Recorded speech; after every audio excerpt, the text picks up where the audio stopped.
And this is what a New World of Mary conference is all about, that we, you know, go out there now and bring forth the good news to everybody, because, you know, we have to do it. We're the baptized and we have a special mission. But that was a fantastic talk. So thank you so much for all that. And it was great. You're wonderful. Father Pat will be very proud of you. Thanks, Martin. Thank you. Thanks very much, Martin. Wonderful, wonderful talk. Thanks a million. Father John Harris, our next speaker, has been waiting for all evening, Father John. So we're delighted to welcome you to our conference here tonight. You're a great friend to the Legion. Father John was born in Limerick. He's currently prior of the Dominican community in Newbridge, County Kildare. He's a very popular teacher. He's a very popular preacher. He's very well known, not just across Ireland, but also around the world, for his enthusiastic and inspiring talks. And he has, as I've said, been a terrific supporter of the Legion down through the years. We're delighted to have you here, Father John. You're very welcome. Thank you very much for coming. Thank you, ladies. How are you? Can you hear me? Yes, we can, Father. Yeah. Great to see you, girls. You're looking lovely on Zoom. I bet you say that to all the girls. Oh, no comment on that. But I just want to say, before I say anything, congratulations to Father Colin Mannion. He's 6 years ordained today.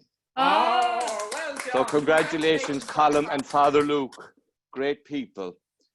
Yeah, it's wonderful to be with the Legion tonight. I always feel inadequate speaking to legionaries, because you're the real missionaries out there. The rest of us sit in the shires quietly looking at the great work you're doing in the forefront.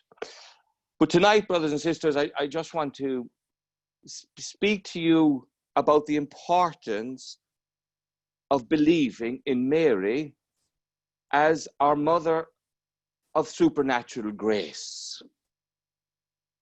Mary is the mother of supernatural grace. Over these last 15 weeks, with the close down, the lockdown, our church has been closed. People not receiving the sacraments. It has really made me wonder, have we lost a sense of the importance of the supernatural life? In my day life, I suppose, I teach in our Dominican Studium in Dublin. And one of the courses I teach is on grace. And over the years, I've become more and more concerned. I think the greatest theological argument of the 20th century has been a loss of the supernatural. What's the connection between this natural life and the supernatural life? Now, I don't want to get into a whole debate between the Jesuits and the Dominicans, but I could if you want me to. But I do think throughout the 20th century, this distinction, no, not the separation, this distinction between the natural life and the supernatural life has become very hazy. And I just wonder, our response to this coronavirus, our willingness to close our churches and to stop the sacraments being given to people, if we really believed that the sacraments are the means of supernatural life being given to the soul, I doubt we would have been as enthusiastic to close our churches and to stop the reception of the sacraments. For me, and I think we need to think about this seriously, the redemption is something new. When God entered into our world in the womb of the Blessed Virgin, and we heard tonight of the importance of Mary's yes, and that yes resounds through the whole of creation, something different and new happened. God's life entered into our world in the womb of the Blessed Virgin. And the supernatural life of God became a reality in the womb of the Blessed Virgin. That supernatural life, we know, comes through the sacraments. Now, we know also from St. Thomas Aquinas that God is not bound by the sacraments. He can do all sorts of things. But the only sure way we know that that supernatural life of grace can begin and grow is through the sacraments.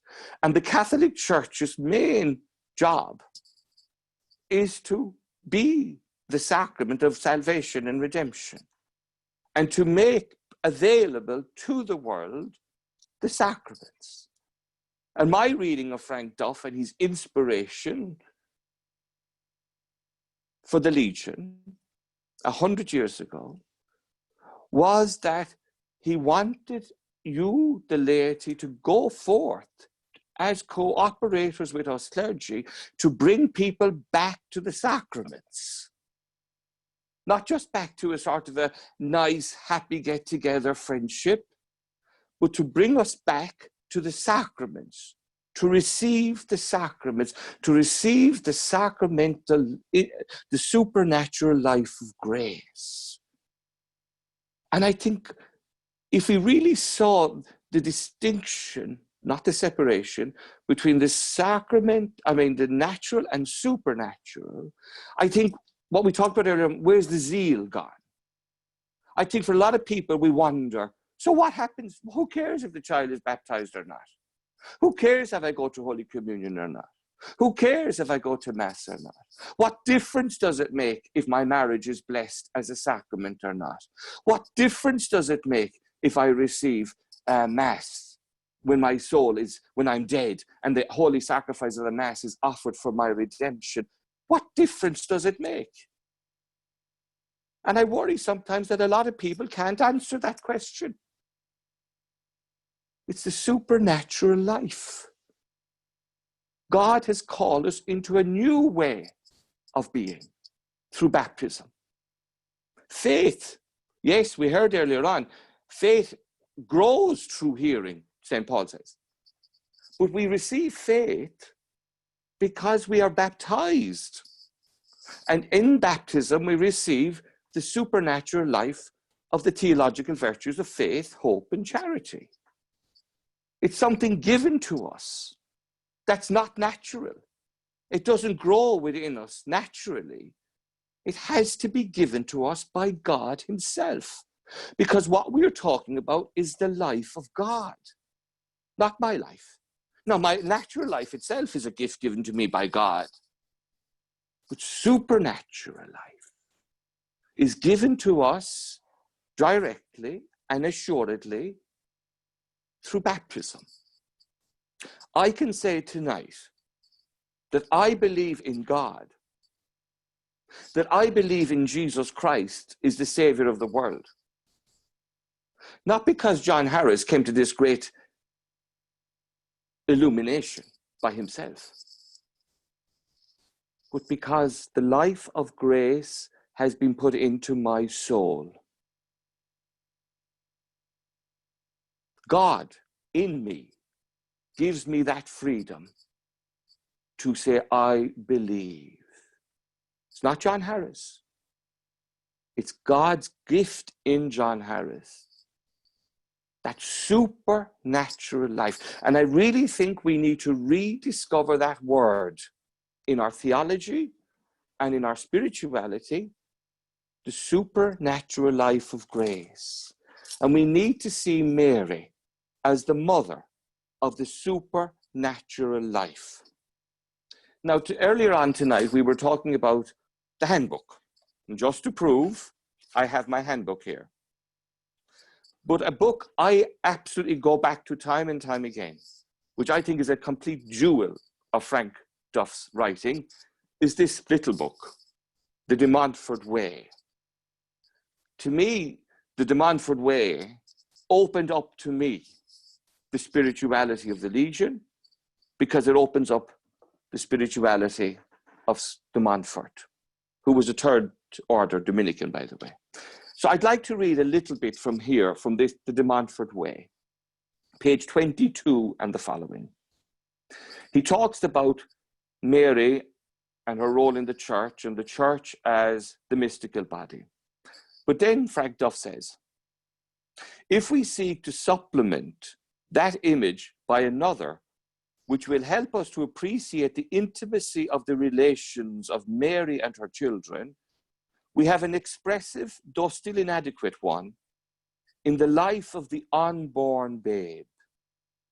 That babe is the soul, and its mother is Mary. And he goes on to quote St. Augustine. All the predestinate, in order to be conformed to the image of the Son of God, are in this world hidden in the womb of the Most Holy Virgin, where they are guarded, nourished, brought up, and made to grow by that good mother, until she has brought them forth to glory after death, which is properly the day of their birth, as the Church calls the death of the just. Duff says, this thought forms the central principle of the true devotion. But the words are not de Montfort's. They were written by St. Augustine nearly 1600 years ago, and did not even then represent new thinking in the Church. Indeed, as de Montfort says, the devotion is bound up with the very foundations of Christianity. What it is but the putting into logical and detailed practice of the Church's teaching on the mystical body. Bear with me as I read Frank Duff. But why should we specify the unborn babe rather than the infant carried in the mother's arms and nourished with the natural milk? It is for this reason that the closeness of the relation between the soul and Mary, which de Montfort with the Church depicts, would not at all be sufficiently shown by a babe in the arms. The latter is dependent on the mother to a very large extent, but not entirely. It can and does live a little life of its own apart from its mother. It does not draw from her the air it breathes, and the portions of its nourishment, all perhaps in certain circumstances, may be gained otherwise than from its mother. And that mother may go away, or that mother may die, and yet the baby life goes on in complete independence of her. And conceivably, it may fare better without than with that mother. But how different is the case with regard to the soul? From the day when the soul is born again in baptism, supernatural life, on to life's end, perhaps 100 years later, no single grace will have reached that soul without Mary. Devotedly, she carries on her mother's work of sanctification. She receives the divine graces, and like life's blood, she gives them to the soul. Of that blood, not the very least drop, that is to say, not the smallest grace, comes to us of the mystical body, otherwise than through the heart of Mary. What a picture of all-embracing dependence. The babe owes everything, absolutely everything under God, to the good offices of that mother. Thus the babe unborn must be the image with which we help our minds to understand the role of Mary, the mother of divine grace. He goes on then. But I think that little passage in the de Montfort way helps you and me to realize our utter dependence of Mary, mediatrix of all graces. The new life, the supernatural life, the life that comes directly from God and brings us into a higher level of relationship with God. Because it's all about relationships fundamentally, isn't it? When God ceases just to become a creator and I am a creature, in the divine life of grace, God is my Father. Jesus is my brother. The Holy Spirit is the breath I breathe. Mary is truly my mother, not in any romantic neo-Victorian way, but theologically true. And I call God Abba. I am the beloved child of God. The supernatural life of grace. And the whole life of the church, everything the church is about, should be allowing the supernatural life of grace to grow in the soul.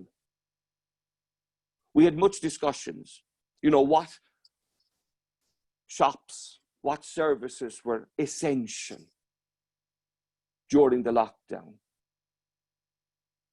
There is no more essential service to the soul than the sacramental life of grace.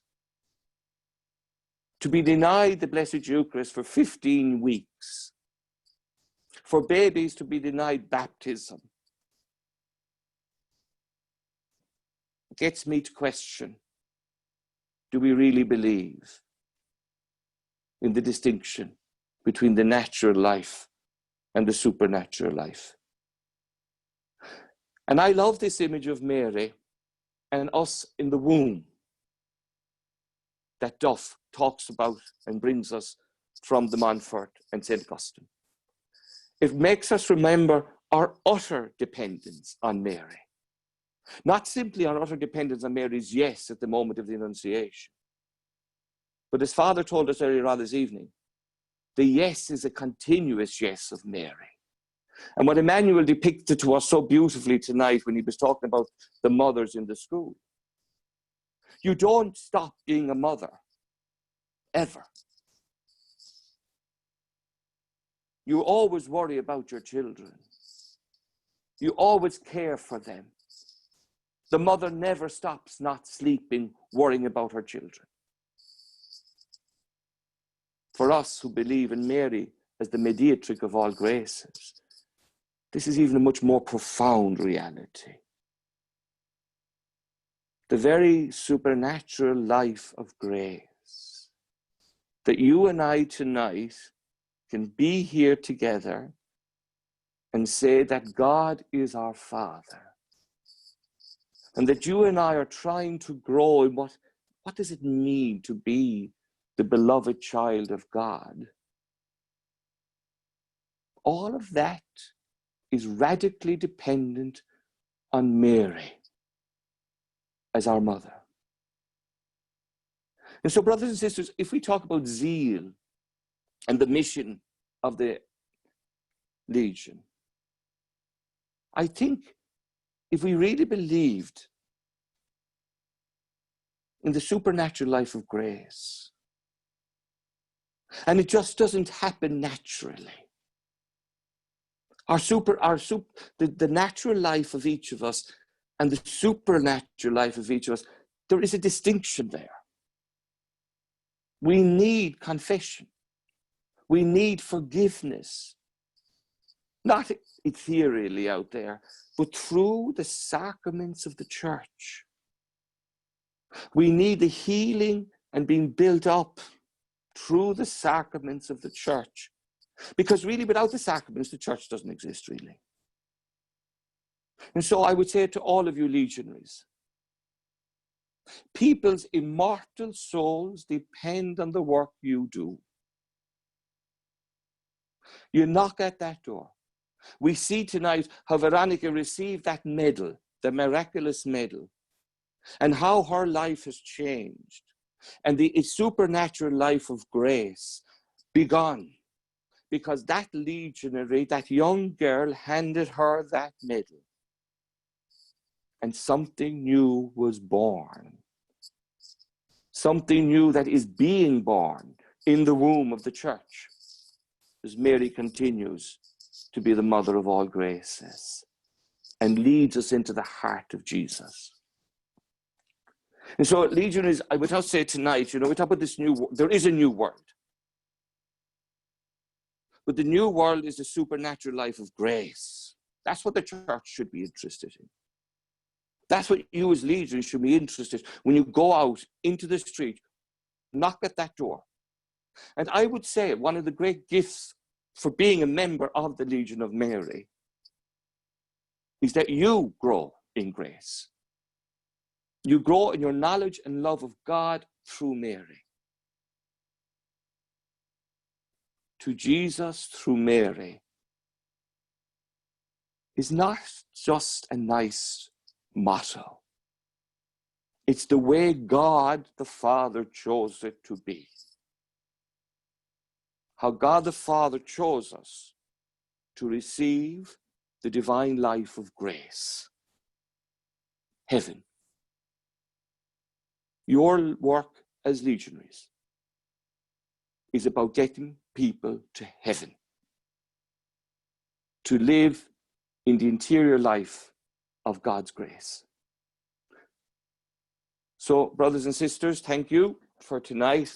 My time is up, but I would like us all to think deeply on that role of Mary, the mother of the spiritual life, the mother of the supernatural life of grace that we receive through the sacraments of the church. So thank you all, if there's anybody still there.